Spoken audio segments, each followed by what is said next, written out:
Or you could teach statistics. I can do that, right? And I can have 4 months off. Someone asked me why I taught, and I thought about like my initial aspiration was to. Did I tell you about this? No. My initial aspiration was to specialize in stats and then go work for like Pfizer or something. You know, one of these huge monster drug companies, and just make tons of money. What happened? But what happened was I ended up having to pay for school myself, and I was like, and I wanted to do that. I wanted to have teaching help fund that. So what happened was applied to Columbia, and then got into their applied statistics program. Thought I was going to do that. Like I thought I was going to take classes on the side and then go work full time teaching math in Manhattan. And I did that. I wasn't making enough money. Like I wasn't making probably any money. I mean, as you know, it's pretty expensive to live in New York.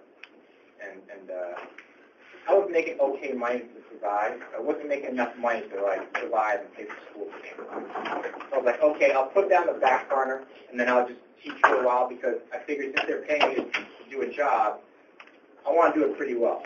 I don't want to just kind of, give them short shrift and, just take their paycheck and go take my classes and don't care about my work. So that wouldn't have been good. So I decided to put my energy into the job and teaching. And you know what? I just never went back. I thought I was going to go back because I had applied. I think I had gotten accepted twice. Like it's almost like once you're accepted once, you're going to accept it again, right? I mean, there's no unless you really do something stupid. Right. They're not. They have no reason to deny you a second time, right? So I never went back. Like I never thought like it was that important to me because I was pretty happy with what I was doing. If I did work for the company, I'd only have two weeks off a year. 2 weeks, that's it. 14 days, that's it. And the company could cut that short depending on, their needs at the time. I was like, I had 4 months off. 4 months off. What job gives you 4 months off? And you don't even ask for it. It's just given to you. Given to you with pay. With pay. Does every school do that or just GDS? No, everyone does that, That's right? Cool. Everyone does that with pay. Josh, if you want to play music on the side, you can do that. You cannot do that with any other job. To me, like the balance between like money and time off is the government. Because in the government, you get my mom and dad were government workers. My dad worked for HUD, HUD, Housing and Urban Development, and federal government. My mom worked for city government, and you get like 4 weeks off a year, which is pretty good. It's like better than 2 weeks, but it's not better than 4 months. You're not making. Well, if you have that. What's that? When you say that. Nah. And if you talk about quality of life, people, quality of life is important, especially when you get older. Like, you don't want to be working 60, 80-hour weeks. Like, you don't want to do it. That's going to put lines on your face quicker than you can imagine, okay? Like, you don't want to do it. You want to have time for do whatever you want. Whether you spend time with your family, play hockey, play tennis, play music, right? Do whatever you want. You're not going to have that in any other job except teaching. Now, you're not going to make, you're not going to be a millionaire in teaching, but there are dollar amounts that you, at least for me, there are dollar amounts that I place on my free time. Opportunity cost, right? How many people study that in economics? Opportunity cost, right? The opportunity cost of doing something else versus doing what I'm doing now. Like, exactly. My friend just put in his 2 weeks with John Hancock. Have you ever heard of John Hancock?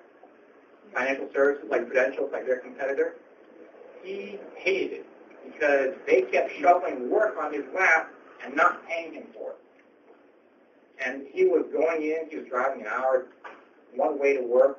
Gas prices are really high now. And his boss said, when you're in the corporate world, people care about one thing.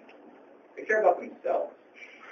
They care about themselves. They care about climbing the corporate ladder and not caring who they step on to get there. And you get sick of it because you end up busting your ass to make other people richer, right? You end up busting your ass to make all the shareholders rich. But, for people who have aspirations on, being like a manager or something like that, like, all they care about is their position in life. They have their own personal agenda. They want to make the climb to the top, and they really don't care who they step on to get there. You know what I mean? And he didn't like that. He saw through that. And he was like, you know what? I'm done with that. We gave his 2-week notice the other day, and he said, it's the best thing that he's ever done in a long time. He's going to put that in his rear view and just do something else. And he said to me, Winston, you have a pretty good gig as a teacher because you have all this time off. You're doing something good that at the end of the day you can feel proud of, and you don't have to put up with any crap. That's pretty good, right? That's for nauseous kids. Yeah. We all apologize for the crap you do have to put up with. What's the worst thing that I have to put up with on a daily basis?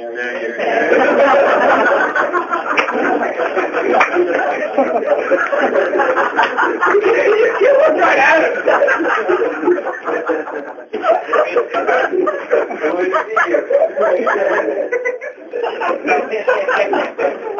Here's what I don't get. What I get is this. I know we're kind of going off on a tangent here, but this is a good, probably more good life lesson. When people, I don't understand why people come back, and you know how they have like those career days and stuff like that, and they come back and tell you how things are going in the real world. Like, I don't ever understand why teaching is not a profession that is promoted as something that you could go into. Right? All of you could be great teachers, but I think to me, like the subliminal message that you send to people when you don't do that is that having an ordinary existence isn't good enough. You know what I mean? Because teachers teachers live ordinary existences, right?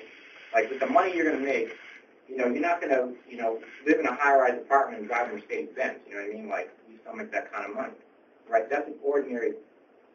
To me, that's not an ordinary existence. I drive around in POS. Okay, the thing's about to fall apart, right? But you know what? I think of it as the Millennium Falcon. It's a bucket of bolts, okay? But when I need that hyperdrive, I got it, right? I got it. And that's all that matters, right? I haven't had to put, money into that for, 3 years. I want to drive until I run into the ground. But that might be dangerous. And I live an ordinary existence. But I'm rich in other ways. That's the way I think of it. And teachers are rich in other ways. And I think it's something that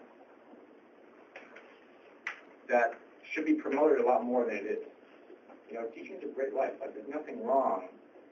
There's nothing wrong with being a teacher. You know what I mean? Society looks down on teaching. That pisses me off, right? It's like, what do I need? Like, I live in a decent place. I put food on the table. I have a TV to watch. I got some furniture. Like, what else do I need in my life? Really, what else do I need? Do I need a big house? Do I need, do I need a 56-inch diagonal high-definition TV? I don't need that. I have a 20-inch TV that's 10 years old, and the picture is crystal clear. That's all I need. You know what I mean? I have a good life at work. I don't work. Like teachers here, teachers here have a good life. Teachers, I have to write comments for 60 kids. Okay. Public school teachers, it's double that. or more. 120 to 150. Yeah. Now, if you're working at a school in Montgomery County, those are basically like large prep schools, right? Because the very, kids are really strong there, good academics. Why would I want more work like that? Like, I don't get that. Like, why would I want more work like that? To me, life's too short. It's too short. And I think my friend said it. He said, I'm quitting this job because I don't feel I'm doing anything meaningful to my life. Like, at the end of the day, the only thing I'm doing is processing checks. You don't need a college degree for that. Like, at the end of the day, I want to be in a job where I can feel like I'm doing something good for other people. Like, I'm making a difference in other people's lives. Like, that's the kind of satisfaction that you want to be searching for. Because at the end of the day, you want to be walking out the door and saying, you know what, I'm proud of myself for what I did. You're going to be spending most of your working life, most of your waking moments at work. So you want to be doing something where you're going to get some personal fulfillment. Because if you're not, that's going to wear off after a while. And you're just going to, you're going to hate it. You know what I mean?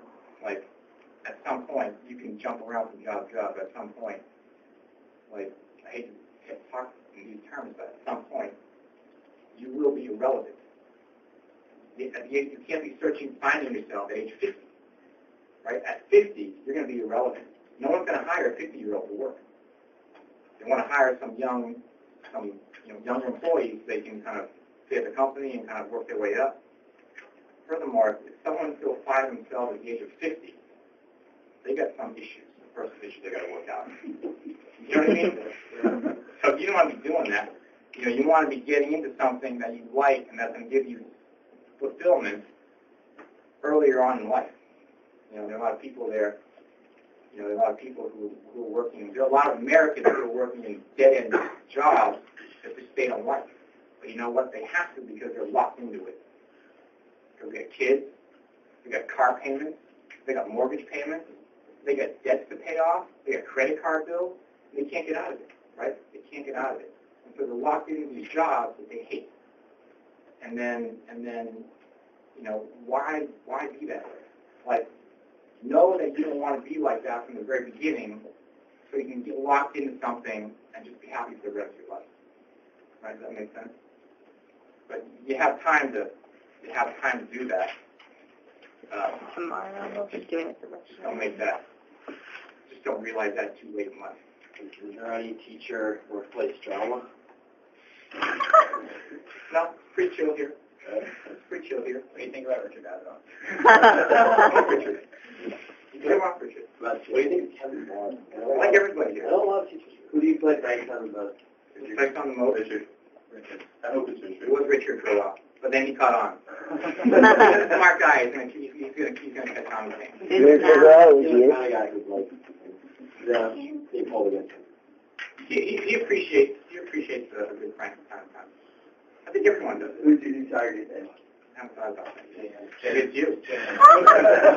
Maybe it's you. Oh my God, you should be. Watch out, leave on the other bit off. Topher. Yeah, put yourself for.